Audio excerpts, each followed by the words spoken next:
나가 있으면 안 됩니다.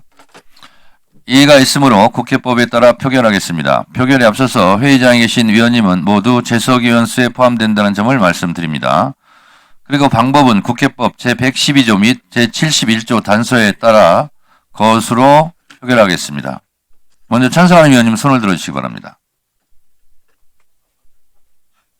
내려주십시오. 다음 반대하는 위원님은 손을 들어주시기 바랍니다.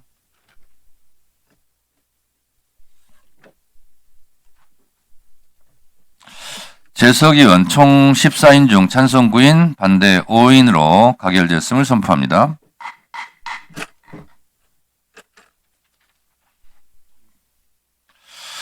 그러면 의사일정 제34항부터 제71항까지의 안건을 일괄하여 상정합니다.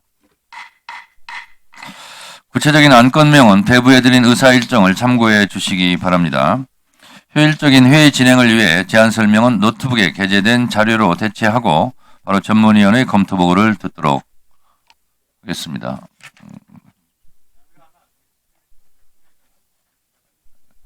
일단 검토 보고 들어보고요. 검토 보고 좀 빨리 해주시고요. 네, 알겠습니다. 왜 안 들어오시나요? 검토 보고는 들어온 후에 해주세요.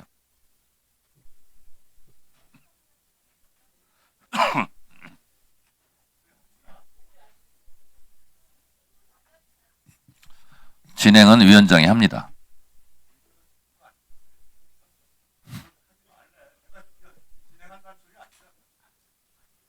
자, 검토 보고 해주시기 바랍니다. 네, 간략히 의사일정 34항부터 42항까지 10건 보고 드리겠습니다. 의사일정 34항 김성은 의원 대표 발의 공수처법 일부 개정안은 공수처가 기소권이 없는 사건의 경우 관계 서류와 증거물 등을 송부받은 서울중앙지검 소속 검사가 공수처에 보안 수사를 요구할 수 없도록 하는 내용입니다. 다만 검찰청 검사가 보안 수사를 요구할 수 없을 경우 증거 불충분 등으로 해당 사건의 공소 제기가 불가능해지는 경우가 발생할 수 있다는 점 등을 고려할 필요가 있다고 봅니다.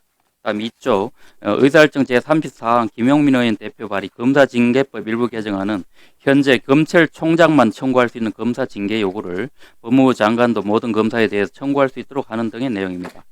다만 개정하는 경우 검사의 직무상 독립성을 저해할 가능성에 대한 측면도 논의할 필요가 있습니다. 의사일정 제35항 고동진 의원 대표 발의 제한애국인 처우 기본법 일부 개정안은 국가 및 지자체가 전문 애국 인력의 법적 지위 및 처우 개선에 필요한 제도와 시책을 반드시 마련하도록 책무를 부과하는 내용입니다. 다만 현행법에 따라 수립하는 외국인 정책 기본 계획에도 전문 외국 인력의 법적 지위 및 처우 개선 등에 관련 사항을 일부 포함하고 있다는 점 등을 고려해서 논의할 필요가 있습니다. 의사일정 제36항 장동혁 의원 대표 발의 제한외국인 처우 기본법 일부 개정안은 법무부 장관이 외국인 유입에 따른 사회통합 수준을 계량적으로 측정할 수 있는 사회통합 자료를 개발 보급하고 통합 수준 지표가 낮은 관계기관장에게 개선 방안을 마련하도록 요청하는 내용 등을 담고 있습니다. 다만 관계중앙행정기관장과 지자체장은 현행 법령으로도 외국인 정책의 시행계획의 수립 시행에 있어서 전년도 추진 실적 평가 등을 반영할 수 있는 방법이 있다는 점을 고려할 필요가 있습니다. 의사일정 제37항 서미아 의원 대표 발의 출입국 관리법 일부 개정안은 국민건강보험법에 따른 부당이득 징수건 체납자 중 국민건강보험공단이 출국 금지를 요청한 사람을 출국 금지 대상에 포함하려는 내용입니다. 다만 국민의 출국 자유는 헌법이 보장한 거주 이전의 자유의 한 내용으로 그 제한은 필요 최소한이어야 된다는 점을 등을 고려해서 출국 금지 요청 대상인 체납자 등의 요건 절차를 보다 세부적으로 정할 필요가 있을 것으로 봅니다. 의사일정 제38항 홍기현 의원 대표 발의 출입국 관리법 일부 개정안은 국민의 정의를 국적법에 따라 대한민국 국적을 취득한 사람으로 규정하려는 내용인 바 다만 현행 출입국 관리법과 마찬가지로 형법, 병역법 등도 이미 대한민국 국민이라는 용어를 사용하고 있다는 점을 고려할 필요가 있습니다.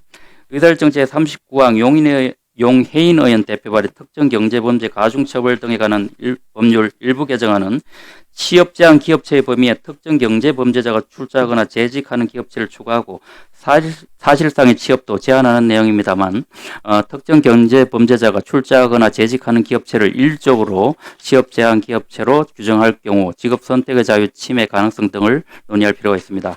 의사일정 제40방 주최련의 대표 발의 형법 일부 개정안은 제3자 뇌물 제공자의 범위가 공공이익을 이해한 경우로서 뇌물 공여 대상이